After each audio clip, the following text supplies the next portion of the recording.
Ta có đến 7 màu tất cả: màu xám tĩnh điện nè, màu vàng gold chủ đạo, màu đồng, màu đỏ, màu bạc, màu xanh và màu vàng kim loại nha.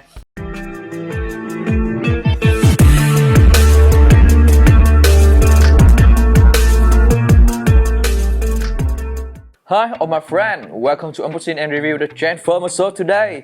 Hi, xin chào tất cả các bạn. Chào mừng tất cả các bạn đến với show Unbox và Review Transformer của mình ngày hôm nay nha.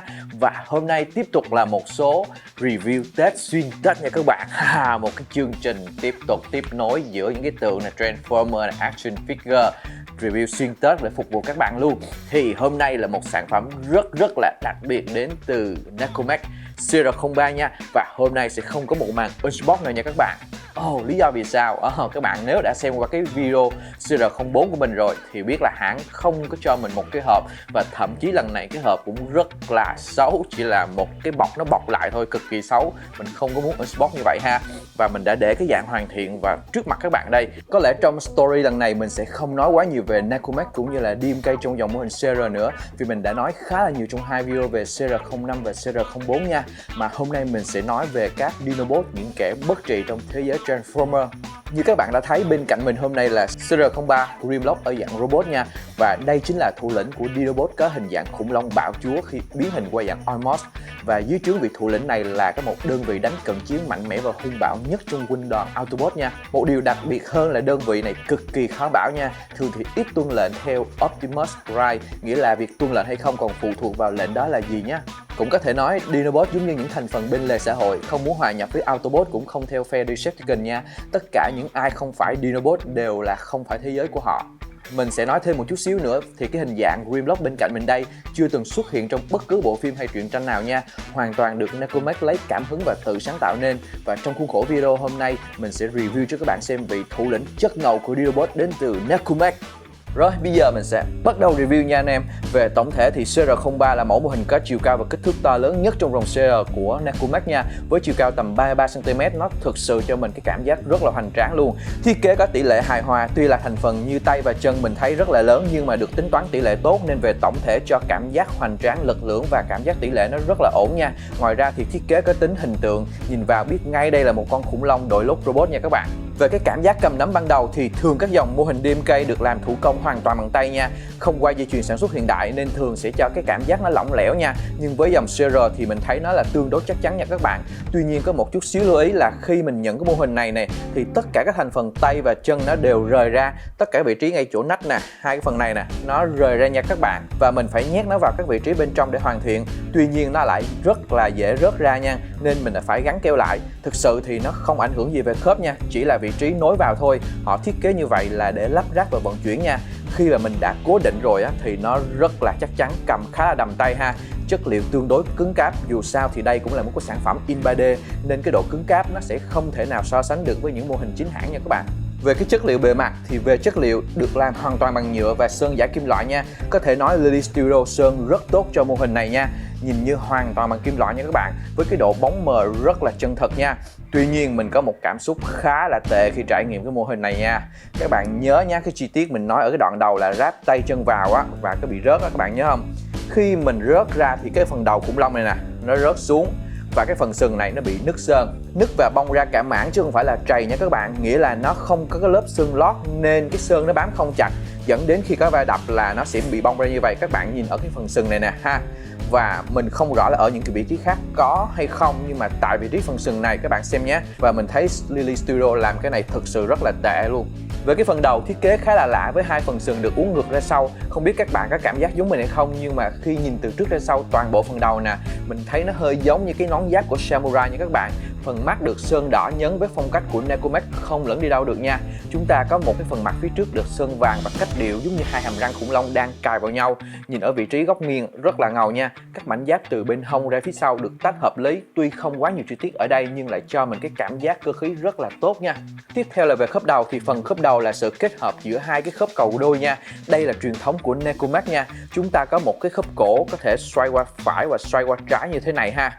Cú tới và ngửa ra sau khá là nhiều. Cái phần khớp này mình thấy chắc và khá là rít nha. Tiếp theo cái phần đầu phía trên có khớp cầu có thể xoay được 360 độ nè, và chuyển động đa hướng luôn các bạn. Nhờ hai cái khớp như vậy nên cái phần đầu này mình thấy là cái chuyển động của nó rất là tốt, biên độ cực kỳ hay luôn ha. Chúng ta có một phần thân được chia ra làm hai, phần trên mô phỏng cho khối cơ ngực được thiết kế to ra theo chiều ngang và phần dưới mô phỏng cho khối cơ bụng được cân đối theo chiều dọc nha. Ở cái phần ngực trên thì chi tiết làm từ phần cổ tạo thành một hình chữ V nè, nó nối lên cái phía trước, tất cả dường như để tập trung góc nhìn cho cái phần ngực phía trước nha các bạn. Ở phần ngực phía trước là một cái lớp kính mà mình thấy họ làm nó có độ mờ, độ xước nhẹ chứ không có làm trong veo hoàn toàn nha. Có thể đây là ý đồ về thị giác nhằm làm cho cái mô hình nó chân thật hơn. Phần này mình tháo ra được nha các bạn. Và các bạn có thể nhìn được cái chi tiết bên trong nha. Và ở chính giữa là cái logo Autobot rất là sắc nét ha. Phần bụng bên dưới là mô phỏng của 6 múi cơ bụng với rất nhiều chi tiết máy bám hai bên kết hợp với chi tiết máy ở phần ngực nha, tạo nên cái sự mạnh mẽ và thậm chí là cục sút cho cái mô hình này. Nhìn về tổng quan phía trước thì chúng ta có đến 7 màu tất cả, màu xám tĩnh điện nè, màu vàng gold chủ đạo, màu đồng, màu đỏ, màu bạc, màu xanh và màu vàng kim loại nha. Thường thì trong thiết kế họ sẽ giới hạn từ 2 đến 3 màu để kiểm soát được thị giác. Nhưng tại sao ở đây chúng ta lại có đến 7 màu nhưng hiệu ứng thị giác vẫn rất là tốt? Đó là vì họ dùng cái hệ màu theo tông, nghĩa là cái màu na ná nhau nhưng họ chọn một cái màu chính làm chủ đạo, đó là màu vàng gold, còn lại chỉ là điểm nhấn nhá ha. Đây là một điểm mình đánh giá rất là cao cho thiết kế của phần màu nha.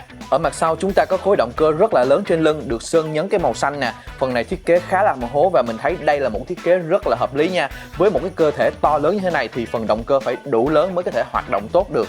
Tiếp theo là phần bên dưới cũng mô phỏng theo cái xương sống của cơ thể con người đó, nhưng được thiết kế để tôn lên vẻ đẹp cho cái phần động cơ phía trên ha. Về khớp của phần thân trên là một cái khớp cầu nối phần bên dưới nha, có thể ngửa ra sau một góc như thế này và cúi tới trước ha, có thể nghiêng qua phải và nghiêng qua trái rất là nhiều ha. Phần này được cái lợi thế phần trên khá lớn nên tạo được khoảng trống, từ đó giúp cái phần thân trên có biên độ rất là lớn. Tiếp theo cũng có thể xoay qua phải, xoay qua trái như thế này. Nhờ khớp cầu nên chúng ta cũng có thể vừa xoay và vừa cúi ha, hoặc vừa ngửa ra sau. Khớp mình thấy rất là chắc chắn nha các bạn. Tiếp theo là phần thân bên dưới thì đầu tiên mình sẽ tách hai cái phần mảnh giáp này ra hai bên nha. Chúng ta có một phần thân bên dưới có thể xoay qua phải và xoay qua trái như thế này ha. Kết hợp với phần thân trên chúng ta có một phần thân trên với một cái biên độ rất là linh hoạt luôn các bạn. Chưa dừng lại ở đó thì phần thân dưới này cũng có thể ngửa ra và gập xuống một góc khá là sâu nha các bạn. Thực sự mình đánh giá rất là cao cho thiết kế phần khớp của phần thân này nha. Với thân hình rất đồ sộ mà phần thân trên có biên độ như vậy là quá tốt nha các bạn. Tiếp theo là về phần tay thì đây là một trong số ít mô hình có thiết kế hình dáng hai phần cánh tay khác nhau nha các bạn. Nhìn về tổng thể thì hai phần cánh tay này là chi tiết gợi nhớ hình dạng khủng long rất là rõ rệt luôn. Đầu tiên là cánh tay bên trái là cái phần mô phỏng cho cái đuôi khủng long nha các bạn. Thiết kế theo kiểu lõi cánh tay bên trong và phần giáp bảo vệ che bên ngoài nha các bạn. Phần này tuy không có quá nhiều chi tiết nhưng tạo hiệu ứng rất là đẹp nhờ sự lặp đi lặp lại của các chi tiết giáp cách điệu cái phần đuôi được tách làm 4 mảnh giáp và có điểm nhấn vàng xuyên suốt tạo nên cái hiệu ứng rất là tốt cho 4 mảnh giáp này nha. Với mảnh giáp đầu tiên dính vào phần cẳng tay thì phần này cũng được thiết kế chi tiết nhắc lại với phần đuôi và được sơn vàng nha. Điểm đặc biệt là nhìn sâu vào bên trong phần này vẫn thấy được cái chi tiết bên trong và tạo nên cái độ chân thực rất là cao ha. 3 mảnh giáp còn lại đều được thiết kế khớp cầu có thể xoay đa hướng nha các bạn và để tạo nên nhiều cái hình dạng và biên độ linh hoạt cho cái phần tay này ha. Điểm kết của mảnh giáp đuôi lớn nhất cũng được làm chi tiết điểm nhấn rất là đẹp trên này ha. Tiếp theo là cái phần cánh tay bên phải nha các bạn, là nó mô phỏng cái phần đầu của khủng long ha. Ở đây có một cái mảnh giáp mô phỏng cho cái phần hàm dưới nè và cái phần súng mô phỏng cho cái lưỡi của khủng long nha các bạn. Đây là một chi tiết mình thấy rất là thú vị nha. Phần súng này được kết nối bằng nam châm nha. Đó, mình kéo ra mình để lại nè, nên nó cũng có thể xoay đa hướng khác nhau. Phía trên cái phần giáp này là cái phần đầu, là cái phần hàm trên khủng long được thiết kế rất là ngầu ha, khá là nhiều chi tiết được làm sắc sảo và cũng có một logo Autobot rất là sắc bén làm điểm nhấn ở giữa trán nha. Phần này cũng có cơ chế khớp tương tự với phần đuôi lớn bên tay trái nha và được thiết kế chi tiết máy lặp lại với phần này tạo nên sự đồng bộ cho thiết kế nha. Về khớp tay, đầu tiên là bên trong phần nách có một cái khớp bản lề giúp đẩy cánh tay lên phía trước rất là nhiều nha, khớp rất là khít và chắc chắn nha các bạn. Tiếp theo là cái phần khớp lõi giúp cái tay có thể xoay được 360 độ nha các bạn. Và cái khớp này mình thấy rất là chắc chắn ha, có thể giữ được tất cả các tư thế luôn. Về cái biên độ đưa tay ngang thì ngay vị trí phía trong này cũng có một cái khớp giúp mình có thể đưa tay lên một đoạn như thế này, rồi sau đó mình mới sử dụng cái khớp ở ngay vị trí tay này mình đưa lên tiếp như thế này nha các bạn. Phía trong góc cũng có khớp lõi giúp tay có thể xoay ra ngoài và vào trong được khoảng 90 độ nha các bạn. Điều này sẽ giúp tay linh hoạt hơn. Cuối cùng là khớp cùi chỏ, là khớp bản lề đôi có thể gặp tay tương đối sát như thế này nha các bạn. Và khi gặp tay còn có thể thấy được chi tiết máy chuyển động nên tạo nên cái hiệu ứng rất là tốt nha. Về cái phần khớp tay này thì mình đánh giá là tương đối tốt. Về cái phần tay đưa ngang, nếu mà đưa lên cao được nữa hơn thì mình sẽ thấy nó ok hơn nha. Về cái phần bàn tay thì bàn tay không phun ngón nha các bạn. Đây là cái truyền thống của Nekomax rồi. Ngoài cái đôi bàn tay được dán sẵn thì họ còn cho thêm mình những cái đôi bàn tay như thế này, là hai đôi bàn tay nhé. Một cái đôi bàn tay để cầm vũ khí và một đôi bàn tay để tạo dáng nha. Chi tiết làm rất là tốt và sắc nét. Thì cái phần bàn tay này được nối vào cái phần cánh tay bằng một cái khớp cầu và mình thấy là họ làm cái khớp cầu này rất là chắc và có thể xoay được đa hướng nha các bạn. Tiếp theo là về phần chân, là một phần mình thấy rất là hầm hố về lực trên mô hình này nha. Ngay vị trí phần eo này có hai cái giáp cặp vào bên hông thiết kế rất là mạnh mẽ nha. Vì cái phần eo thu nhỏ lại nên cái phần này sẽ là cái phần trung gian để kết nối với phần bên dưới, được nối vào cái phần mông bằng cái khớp cầu nha các bạn, ở ngay phía sau này nè, và có thể điều chỉnh được cái vị trí nha. Và cái điều này sẽ giúp cho cái phần thân nó sẽ linh hoạt hơn về cái biên độ nha. Cái phần mông dường như là mô tả và cách điệu cái phần đốt xương cụt cuối cùng của sống lưng, tuy nhiên đã được phóng lớn để tạo sự cân đối cho cái phần mặt sau này ha.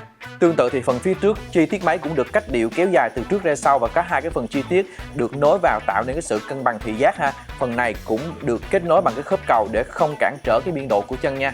Về chi tiết chân thì như các bạn đã thấy là đây là cái sự kết hợp của những cái chi tiết máy và những cái mảng lớn. Phần trên đuôi là hai cái hốc gió động cơ rất là lớn nha, tạo nên cái sự hợp lý và hầm hố cho phần này, kết hợp với chi tiết hình chớp cầu rất gai góc và mạnh mẽ nha. Má trong đuôi cũng được kết nối chi tiết với phần đầu gối này cho cái cảm giác chân thật, giống như là ở bên trong nó có cái lõi chi tiết thật và giáp nó bọc bên ngoài nha các bạn. Phần cẳng chân, các cái mảnh giáp bọc từ đầu gối xuống nó không quá nhiều chi tiết nhưng cho cái cảm giác nó hợp lý hài hòa. Tuy là các bạn nhìn nhanh nó rất là lớn nha, nhưng nhìn trên tổng thể thì nó lại hợp lý và hài hòa, chứ nó không có cảm giác là nó bị lớn và nó bị over quá ha. Một điều mình phải nhắc đến là những cái mảnh giáp này nó không có khít nhau hoàn toàn ha, và nó để hở một chút xíu để lộ các chi tiết máy bên trong. Đây là một trong những tính toán về thị giác mà mình đánh giá rất là cao cho thiết kế của Necomax nha. Về cái khớp chân thì trước khi bẻ khớp thì mình sẽ lật cái phần giáp này lên trên để tạo cái khoảng trống về cho cái biên độ đá ngang tốt nhất ha. Đầu tiên là nếu để chân ở cái vị trí bình thường như thế này nè thì chân đá ngang ra được tầm khoảng 30 độ thôi các bạn, vì nó đã vướng cái chi tiết bên phía trong này nè. Đây là cái phần chi tiết ẩn nha. Phần này sẽ được gài vào cái phần giáp eo này giúp cố định cái phần giáp này. Tuy nhiên cũng vì vậy mà cái biên độ đá ngang nó bị hạn chế, thì theo mình cái chi tiết này là không cần thiết. Nếu cái phần khớp ở phía sau này nè nó đủ chặt thì mình sẽ không cần cái chi tiết đó để mình gài đâu ha. Tiếp theo thì bên trong này cũng có một cái chi tiết rãnh giúp cái chân trượt xuống một đoạn như thế này, giống như khớp của CR05, thì lúc này chân sẽ đá ngang lên được hơn 60 độ một chút xíu như thế này ha. Và nó thoát được cái chi tiết hồi nãy mình đã nhắc đến đó. Cái khớp này chỉ là khớp bình thường giữa nhựa và nhựa và mình thấy tương đối chắc chắn. Cái điều lo ngại là nếu mà theo thời gian thì cái phần nhựa mòn đi á, thì không biết là cái sừng chân này nó còn chắc được hay không ha. Và ở bên trong này cũng có một cái khớp giúp toàn bộ cái chân có thể xoay qua phải và xoay qua trái một góc 45 độ, giúp chân linh hoạt hơn ha.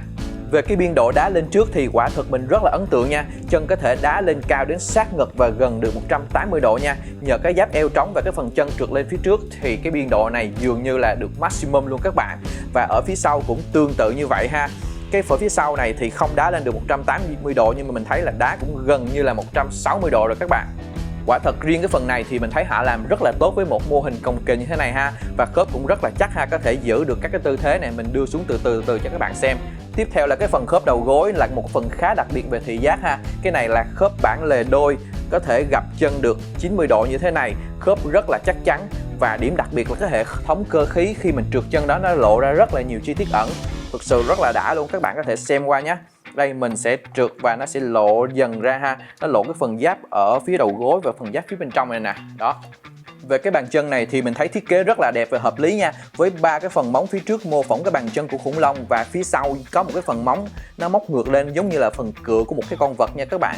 Kết hợp với phần piston và chi tiết máy nó cho sự hợp lý về cơ khí và hài hòa về thị giác nha. Về cái khớp bàn chân này đầu tiên có thể móc lên được một chút xíu và duỗi xuống khá nhiều, và khi mà mình bẻ cái phần khớp này thì phần piston ở gót chân nó sẽ trượt lên, nó tạo ra một cái chuyển động rất là đẹp mắt nha các bạn.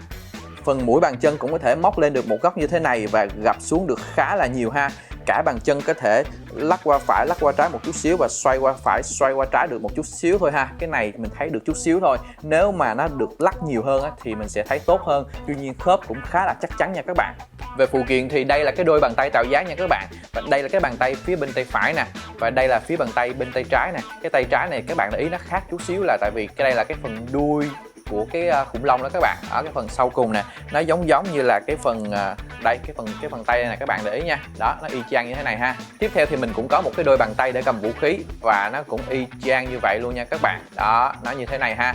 Rồi thì hãng cũng cho mình một cái thanh kiếm như thế này. Cái thanh kiếm này thì mình thấy tạo hình rất là đẹp. Mình thích nhất là cái phần ở chỗ này nè. họ làm cái này nó rất là ra dáng Cream Lock luôn. Mình không biết mô tả thế nào nhưng mà nó rất là bá khí.